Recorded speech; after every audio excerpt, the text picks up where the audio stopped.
Hi. അപ്പം നമ്മുടെ incubator നിർമ്മാണമൊക്കെ കഴിഞ്ഞിട്ട് കുറേ ദിവസമായല്ലോ. ഇന്ന് നമ്മൾ അതിൽ മുട്ട വെക്കാൻ പോകുവാണേ. തനിനാടൻ കോഴിയുടെ കൊത്തുമുട്ട തന്നെ വെക്കാമെന്ന് കരുതിയാണ് കുറച്ച് ഡിലേ ആയത്. അങ്ങനെ നമുക്ക് തനിനാടൻ പുള്ളിക്കോഴിയുടെ മുട്ട തന്നെ കിട്ടിയിട്ടുണ്ട്. ഓരോ മുട്ടയും പേപ്പറിൽ പൊതിഞ്ഞാണ് കൊണ്ടുവന്നത്. മുട്ട ഒന്നിന് 12 രൂപ വെച്ചായി കേട്ടോ. ആകെ 25 മുട്ടയുണ്ട്. നമ്മൾ ഓരോ മുട്ടയിലും സ്കെച്ചോ കരിക്കട്ടയോ എന്തെങ്കിലും ഉപയോഗിച്ച് ഒരു അടയാളം ഇടുക.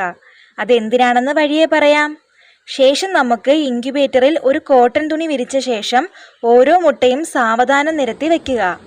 മുട്ടയിൽ നമ്മളിട്ട അടയാളം മുകളിലേക്ക് വരുന്ന രീതിയിൽ ഒരേപോലെ മുട്ടകളെല്ലാം വെക്കുക. അപ്പോൾ എല്ലാ ദിവസവും നമ്മൾ മുട്ട ഒരു 3-4 തവണയെങ്കിലും മുട്ട തിരിച്ചും മറിച്ചും വെക്കണം കേട്ടോ. കാരണം അതിൻ്റെ എല്ലാ ഭാഗത്തും ഒരുപോലെ ചൂട് കിട്ടാൻ വേണ്ടിയിട്ടാണ്. അത് നമ്മൾ അറിയാൻ വേണ്ടിയിട്ടാണ് ഒരു അടയാളം ചെയ്തിരിക്കുന്നത്. നമ്മളിതിൽ 2 ഗ്ലാസ് വെള്ളം വെച്ചിട്ടുണ്ട്. അതെന്തിനാന്ന് വെച്ചാൽ നമ്മുടെ ഹ്യൂമിഡിറ്റി ഒന്ന് സെറ്റ് ആവാൻ വേണ്ടിയിട്ടാണ്, കറക്റ്റ് ആവാൻ വേണ്ടിയിട്ടാണ് കേട്ടോ. ഇൻക്യുബേറ്ററിലെ ഹ്യൂമിഡിറ്റിയും ടെമ്പറേച്ചറും ഡിജിറ്റൽ മെഷീൻ വെച്ചിട്ട് ഇടയ്ക്കിടയ്ക്ക് ചെക്ക് ചെയ്യേണ്ടതുണ്ട്. അപ്പം നമ്മളത് മേടിച്ചിട്ട് നോക്കിയിട്ട് അടുത്ത വീഡിയോയിൽ ഇടാം കേട്ടോ. അപ്പോൾ ഓക്കെ, ബൈ.